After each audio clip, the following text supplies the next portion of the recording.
Citizens are asking harder questions of those in authority. In such a season, leadership cannot be casual.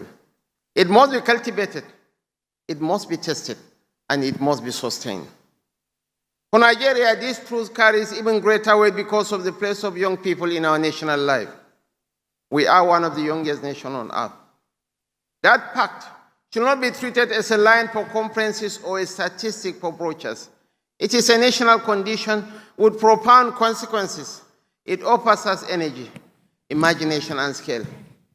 It also places on us the duty to convert demographic strength into national capacity. Youth leadership, therefore, must be understood with clarity. It is not a ceremonial handover waiting for age to perform its arithmetic.